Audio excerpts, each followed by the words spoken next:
এজন্য বিশ্বনবী বললেন আল কবর রাউদাতুম মিন রিয়াদিল জান্নাহ আও হুফরাতুম মিন হুফারিন নার। কবর হলো কারো জন্য জান্নাতের বাগান, কারো জন্য জাহান্নামের গর্ত। আমরা বলি আল্লাহ আমাদের কবরটারে জান্নাতের বাগান বানাও, আরো জোরে পড়েন আমিন। আবার বিশ্বনবী বললেন ইন্নাল কবরা আউয়াল মানজিল মিন মানাজিলিল আখিরাহ। কবর হলো আখিরাতের মানজিলগুলোর প্রথম মানজিল।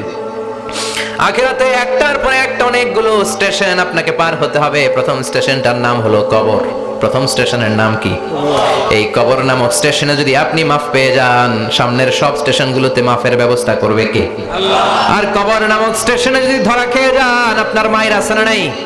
লাশটাকে যখন রাখা হয়, লাশটা চিনে কে আমারে রাখলো, কে আমাকে ধৌত করলো, কে আমারে কাফন পড়ালো। এজন্য কবরের আযাব থেকে বিশ্বনবী পানাহ চেয়েছেন। বিশ্বনবী বলেছেন আল্লাহুম্মা ইন্না নাউযু বিকা মিন আযাবিল কবর। ও আল্লাহ, কবরের আযাব থেকে তুমি আমাদেরকে বাঁচাও, পড়েন আমিন। কবরে মুমিনদেরকে 4টা প্রশ্ন করা হবে, কাফিরদেরকে 3টা প্রশ্ন। চিৎকার করে বলেন মুমিনের প্রশ্ন কয়টা? আর জোরে বলেন। প্রথম প্রশ্ন মার রব্বুক, তোর রবের নাম কি? আমরা কি বলবো? দ্বিতীয় প্রশ্ন আমার দীনুক, তোর দ্বীনের নাম কি, ধর্মের নাম কি? তৃতীয় প্রশ্ন মান হাযার রাজুল, এই লোকটা কে? কে? আমরা বলবো মুহাম্মদ সাল্লাল্লাহু। 3টা প্রশ্নের উত্তর যখন আপনি কবরে করে দিতে পারবেন, অতিরিক্ত একটা প্রশ্ন ওয়ামা ইলমুক, এই যে 3টা প্রশ্নের উত্তর পাল্লা, কেমন করে উত্তর জানলা? কোত্থেকে শিখেছো? নকল করে আনছো কাফনের কাপড়ে? পরীক্ষার হলে নকল আছে না নাই? হাতে নকল আছে না? পায়ে নকল, মোজার ভিতরে নকল আছে না নাই? মোবাইলে নকল আছে না নাই? নকল থেকে আল্লাহ তুমি বাঁচাও, আরো আস্তে কোন আমিন। কিভাবে জানলা? কেমন করে 3টা প্রশ্নের উত্তর শিখলা? What is the source of your knowledge? তথ্যসূত্র কি? আপনাকে বলতে হবে আমি যেই কিতাবটা থেকে শিখেছি কিতাবটার নাম কি? চিল্লায় বলেন কি নাম? আসে আর চলে যায়। প্রতিদিন মাইকে অ্যানাউন্স শুনি অমুক এলাকার অমুক লোক নাই, দাদা গেল, বাবা গেল, বড় ভাই গেল, আত্মীয় স্বজন গেল, আমাকেও যেতে হবে, এই চিন্তা মাথায় নাই। চিল্লায় এখন ঠিক কিনা? এজন্য লাইফটা হলো one time, one chance, second কোনো চান্স আপনাকে দেয়া হবে নাকি? কাফেররা বলবে ইয়া রাব্বি আরেকটা সুযোগ দেন, লাউ আন্না লানা কাররা ইয়ানি মাররা, আল্লাহ আরেকটা সুযোগ যদি পেতাম দুনিয়াতে ভালো করে আসতাম। আল্লাহ বলবেন ইন্নাহা কালিমাতুন কাইলুহা, এটা শুধু তাদের মুখের কথা, তাদেরকে আবার সুযোগ দিলেও তারা কিচ্ছু করবে না। চিল্লা এখন ঠিক কিনা? এজন্য একটা চান্স আমরা পেয়েছি, এই দুনিয়ার ওয়ান চান্সে আমরা ভয় পাবো একজনকে। চিল্লায় বলেন তিনি কে? আল্লাহ। এজন্য যেতে আমাদেরকে হবে, এই মরণ থেকে পালানোর কোনো সুযোগ কেউ পালাতে পারে নাই। এই মরণ হলো আখিরাতের প্রবেশদ্বার। মরণ নামক পালকিতে চড়ে আমরা কবরের ভেতরে ঢুকি। মরণ হলো প্রথম পর্ব, কবর হলো দ্বিতীয় পর্ব। জোরে কোন ঠিক কিনা? এজন্য বিশ্বনবী বললেন আল কবর রাউদাতুম মিন রিয়াদিল জান্নাহ আও হুফরাতুম মিন হুফারিন নার। কবর হলো কারো জন্য জান্নাতের বাগান, কারো জন্য জাহান্নামের গর্ত। আমরা বলি আল্লাহ আমাদের কবরটারে জান্নাতের বাগান বানাও, আরো জোরে পড়েন আমিন। আবার বিশ্বনবী বললেন ইন্নাল কবরা আউয়াল মানজিল মিন মানাজিলিল আখিরাহ। কবর হলো আখিরাতের মানজিলগুলোর প্রথম মানজিল। আখিরাতে একটার পর একটা অনেকগুলো স্টেশন আপনাকে পার হতে হবে। প্রথম স্টেশনটার নাম হলো কবর। প্রথম স্টেশনের নাম কি? এই কবর নামক স্টেশনে যদি আপনি মাফ পেয়ে যান, সামনের সব স্টেশনগুলোতে মাফের ব্যবস্থা করবে কে? আল্লাহ। আর কবর নামক স্টেশনে যদি ধরা খেয়ে যান, আপনার মায়ের আছে না নাই? লাশটাকে যখন রাখা হয়, লাশটা চিনে কে আমারে রাখলো, কে আমাকে ধৌত করলো, কে আমারে কাফন পড়ালো। এজন্য বিষ্ণুই বলেছেন মুমূর্ষের সামনে বসে বসে পড়ো লা ইলাহা ইল্লাল্লাহু মুহাম্মাদুর রাসূলুল্লাহ লাকিনু মাউতাকুম লা ইলাহা ইল্লাল্লাহ। মুমূর্ষের সামনে দাঁড়িয়ে দাঁড়িয়ে পড়ো লা ইলাহা ইল্লাল্লাহ। এই লা ইলাহা হচ্ছে জীবিতদের জন্য কালিমা, আর আমরা মরার পরে এই জিকির করি, ঠিক কি না? আমাদের দেশের অনেক জায়গায় লাশ নিয়ে কবরে যাওয়ার সময় লা ইলাহা পড়ে না। না, এটা আগের জিকির, মরার আগের জিকির। মরার আগে আপনাকে অ্যানাউন্সমেন্ট দিতে হবে আল্লাহ ছাড়া কোনো ইলাহ নাই, বিশ্বনবী হচ্ছেন শেষ নবী এবং রাসূল। চিল্লায় বলেন ঠিক কি না?